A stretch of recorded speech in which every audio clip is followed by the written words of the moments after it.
guerras. O ser humano e as guerras. Guerras políticas, étnicas, religiosas, civis, todas em busca de uma pequena palavra, porém cheia de significado: o poder. A Terceira Guerra Mundial por várias vezes foi evitada, mas dessa vez foi inevitável. Uma guerra que superou todos os limites de tolerância.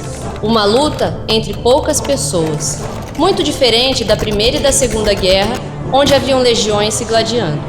Uma guerra oriunda de motivos banais levou a população a um confronto sem vencedores. Armas biológicas e nucleares usadas simultaneamente, usadas sem pudor, fez tudo virar cinzas em menos de um dia. 21 de maio de 2068. Um confronto sem precedentes levou a população mundial a uma guerra devastadora. Todos os seres humanos morreram. Em meio a esta catástrofe, um sinal é captado e o protocolo 40-18-20-50 é ativado. Last Hope, um robô de inteligência artificial, foi acionado para tentar reverter essa tragédia histórica. Em sua máquina do tempo, ele é enviado ao passado. Ele foi programado para visitar alguns pontos cruciais da nossa história, na tentativa de evitar o fim da humanidade. A primeira parada foi em 1898, em Paris, para conhecer uma mulher de destaque, em meio a tanto preconceito e discriminação por conta do seu gênero: Marie Sklodowska-Curie. Uma cientista polonesa que descobriu os elementos químicos, polônio e rádio. Contribuindo tanto para a ciência quanto para o reconhecimento da mulher em todas as áreas de atuação do ser humano, foi reconhecida em 2 prêmios Nobel. Todavia, isso somente ocorreu por conta do apoio e imagem de seu marido, Pierre Curie. Ao viajar, Last Hope descobre que Marie Curie, junto com seu esposo Pierre Curie e o físico Antoine-Henri Becquerel, estão estudando os fenômenos da radioatividade. Em seu doutoramento, junto com seu esposo, Marie faz descobertas importantes no campo da radioatividade. O casal descobriu 2 novos elementos: polônio, em julho de 1898, e o rádio, conseguindo explicar a radioatividade como uma propriedade atômica. Pierre, de acordo com os cálculos, este elemento que descobrimos é 900 vezes mais radioativo que o urânio. 900 vezes? Mas isso é incrível, Marie. Sim, Pierre. Precisamos publicar essa descoberta.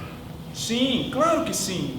Mas a Academia de Ciências não vai aceitar os seus trabalhos. Mas não se preocupe. Eu darei um jeito nisso, meu amor.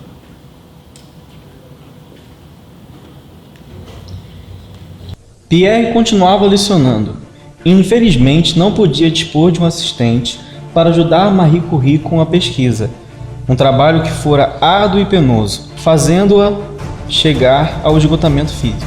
Em 1903, Pierre Curie e Antoine-Henri Becquerel são indicados ao Nobel pela pesquisa sobre radioatividade, enquanto Marie Curie havia sido excluída entre os laureados. Mas, para evitar que esta injustiça acontecesse, Pierre vai conversar com os membros da academia para que o nome de sua esposa fosse posto entre os indicados e pudesse concorrer ao prêmio que merecia receber. Após uma longa conversa, Pierre finalmente consegue convencer os acadêmicos a incluir o nome de Marie. Em 1903, ela, junto com seu esposo e o físico Anthony, ganham o Prêmio Nobel.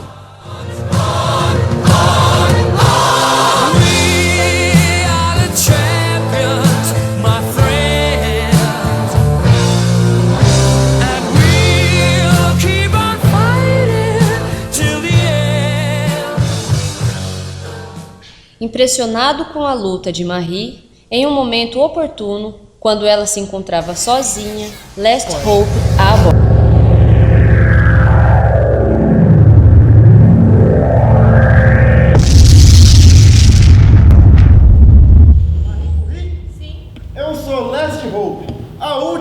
esperança da humanidade. Um viajante no tempo. Eu sou o protocolo... Viajante no tempo. Que brincadeira é esta? Sim, devido ao conhecimento acumulado em diversas áreas do pensamento científico, é possível viajar através dos tempos por meio de uma máquina. Isso é incrível. Um robô do futuro. Marie, no futuro, o respeito foi extinto. A humanidade entrou em colapso. Eu preciso da sua ajuda para mudar isso, pois a sua história pode fazer a diferença no momento certo. Então, eu venho te fazer uma proposta. Você aceita viajar comigo e fazer parte dessa jornada? Mas eu, uma mulher. Claro, Marie. O reconhecimento do seu trabalho é a porta de entrada para a valorização, importante e necessária, da mulher no desenvolvimento da ciência. Tudo que está por vir no futuro depende da participação da mulher, para evitar essa guerra que vai dizimar a humanidade. Então, vamos? Vamos. Marie consente em viajar. Ao voltarem para a máquina do tempo, ela e Last Hope vão buscar reforços históricos em 415 d.C., a fim de encontrar uma grande mulher, Hipácia de Alexandria, nascida em 375 d.C., na cidade de Alexandria, no Egito. Sendo filha de Theon de Alexandria, outro grande filósofo de sua época, Hipácia era talentosa e tinha formidável cultura em diversos campos do conhecimento: matemática, medicina, filosofia e astronomia. Estudou as doutrinas de Platão em Atenas e, devido ao seu brilhantismo, passou a chefiar a escola platônica de Alexandria e, com sua cultura e talento, defendia posições importantes aos adeptos à fé dos antigos deuses. A época em que a filósofa vivia era um momento de crescente luta entre a igreja cristã e os pagãos. Em 363, o paganismo sofre um grande colapso e apenas poucas cidades remanescem com a fé. O Museu de Alexandria e a região central da cidade procurava cultivar as ciências exatas e a filosofia especulativa, baluartes do paganismo que o cristianismo desejava derrubar. Apesar de todo o tumulto na cidade, e mesmo sem proteção pessoal, Hipácia continuava lecionando e trabalhando em seus assuntos prediletos, matemática e filosofia. Sua dedicação às obras de Apolônio eram impressionantes. Ao estudar a órbita terrestre, essa grande mulher percebeu que o periélio estava mais próximo do Sol e o afélio, em contrapartida, mais afastado. Portanto, a Terra teria uma órbita elíptica. Conceitos estes antecipam as ideias de Kepler por apenas alguns séculos. Sendo pagã, uma mulher bela e douta de uma cultura rica em diversas áreas do conhecimento, ela adquiriu muitos inimigos. Em algum dia entre 415 e 416 d.C., quando saía do museu, Hipácia foi abordada por um grupo de homens, arrancada de seu carro, tendo suas roupas despojadas e arrastada pelos cabelos até o templo de Cesário, onde seria apedrejada até a morte. Uma cena comum para a época. Matemos essa bruxa! Pedro, não sou bruxa. Sou uma mulher douta em ciência, uma filósofa, uma matemática. Na filosofia neoplatonista, não duvidamos de um Deus.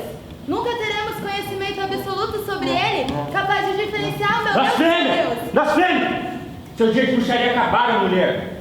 Há muitos tens enganado, ensinando doutrinas que sabes que a igreja condena, e iludida muito com seus artes pagãs. O próprio governador Orestes foi iludido por ti, ou negas que tem estudado as doutrinas e saberes proibidos? Mas a matemática e a filosofia muito contribuem para a nossa civilização. Blasfêmia! Blasfêmia! Tem que morrer! Hipácia estava firme em suas convicções, mesmo sabendo de sua terrível morte. Mas, para sua surpresa, o inesperado acontece. Tomando postos para matá-la apedrejada,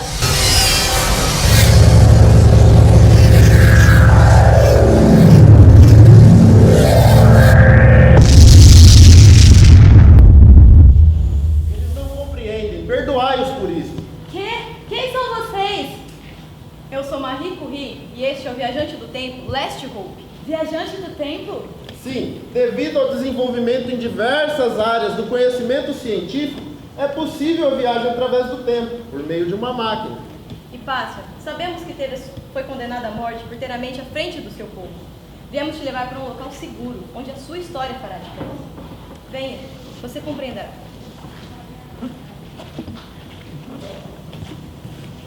Após explicarem a necessidade da viagem e voltarem para a máquina do tempo, juntos vão ao encontro de mais uma grande física da história, Lise Meitner, uma dos cientistas que descobriram a fissão nuclear. Lise Meitner era uma mulher judia nascida em 1878 em Viena, Áustria. Esta brilhante mulher formou-se e doutorou-se em física. Após sua mudança para a Universidade de Berlim, saiu em uma empreitada junto com seu parceiro de pesquisa, Otto Hahn, que mudaria o mundo, descobrindo a fissão nuclear, uma descoberta que contribuiu tanto em energia para a sociedade como para a guerra, para o pesar de todos. Em 1934, um enigma pairou no ar. Seria possível produzir um elemento artificial de urânio? Lise e Otto Hahn começaram a buscar a resposta para esse problema. Durante este tempo, o nazifascismo vai ganhando força. Porém, 4 anos mais tarde, quando respostas começavam a surgir, o inesperado acontece. A Alemanha e a Áustria tornam-se um único país e a permanência de Lise Meitner torna-se insustentável. Lise, Sim? precisamos conversar. A Alemanha e a Áustria se tornaram o único país. O quê? Sim, Lise, o diretor não vai mais protegê-la do governo. Não, isso não está acontecendo. Sim, Lise, é extremamente perigoso. Continue aqui, você é judia. Não, Otto, não. Estamos encontrando respostas para nossas pesquisas. Isso não pode ser verdade, não pode. Lise, você tem que fugir. Otto Hahn e outros amigos alemães ajudam Lise Meitner a fugir para a Holanda em uma viagem de trem assustadora. Esta brilhante física perde tudo, porém, mesmo diante da dificuldade, ela e seu parceiro de pesquisa se comunicavam todos os dias através de cartas para que Lise participasse da pesquisa e ajudasse nesta questão. Ao fazer experimentos, Otto verifica que os mesmos não saíram como planejado. Não entendendo o que houve, ele se encontra escondido com Lise, passando os resultados a ela e a convencendo a fazer mais alguns experimentos. Porém, os resultados continuam os mesmos. Após tomarem conhecimento dos resultados, Lise, junto com seu sobrinho, compreenderam a natureza física do fenômeno, tratando-se de uma fissão nuclear, a divisão do núcleo atômico. Ela publica a descoberta, sem saber que Otto Hahn já havia publicado o resultado dos experimentos, sem uma explicação teórica para o ocorrido e sem colocar seu nome como coautora. Mesmo sem participar presencialmente, Lise sempre ajudou Otto através das cartas, principalmente com a parte física-matemática. Ele recebe o Nobel pela pesquisa em fissão nuclear e ela fica excluída dos laureados.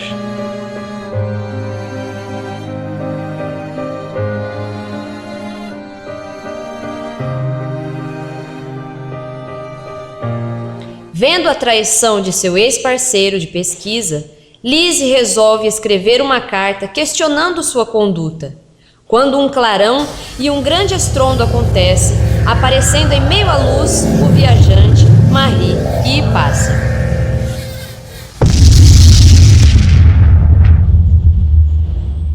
Quem são vocês? Como conseguiram entrar aqui?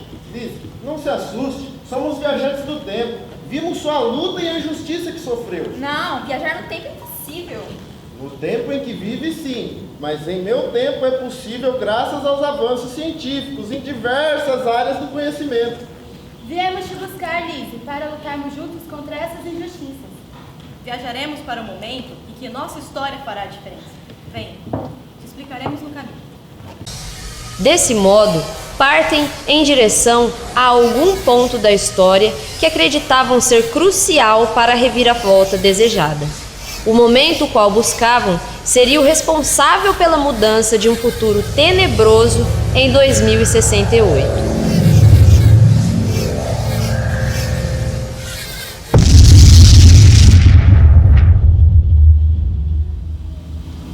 Onde estamos? Estamos no momento em que faremos a diferença. Só não sei quando ou onde. Isso me parece uma academia. Pessoas sentadas quietas, olhando com essas caras de assustadas. De fato, isso é uma academia. Não sei. Há muitas mulheres por aqui. Não creio que seja uma academia. Haver mulheres não nos indica nada. Sempre existiram mulheres nas universidades. O problema é que nunca foram valorizadas com o seu devido. Mas você não respondeu a nossa pergunta. Onde estamos? Estamos no presente. Este momento se mostrou crucial para o desenvolvimento da ciência e do futuro. Eu viajei no tempo, do futuro ao passado, mas nada pude mudar, pois o que precisa ser mudado é o presente.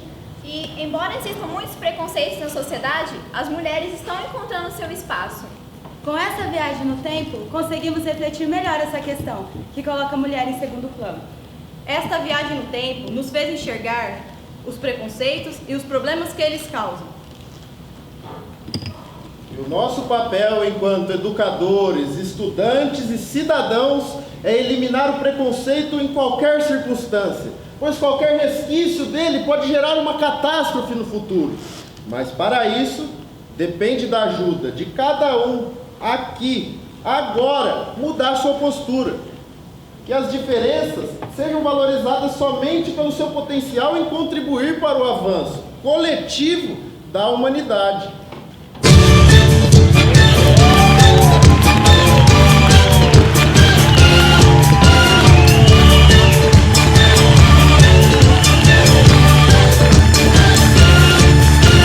Maria, Maria, eu dou uma certa magia, uma força que nos alerta.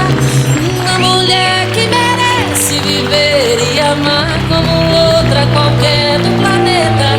Maria, Maria, o som é a cor, é o suor, é uma dose mais forte e lenta de uma gente que ri quando deve chorar e não vive, apenas aguenta.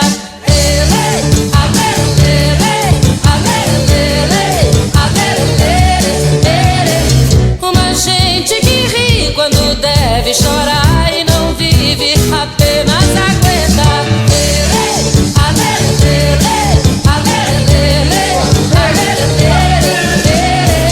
Uma gente que ri quando deve chorar e não vive, apenas aguenta.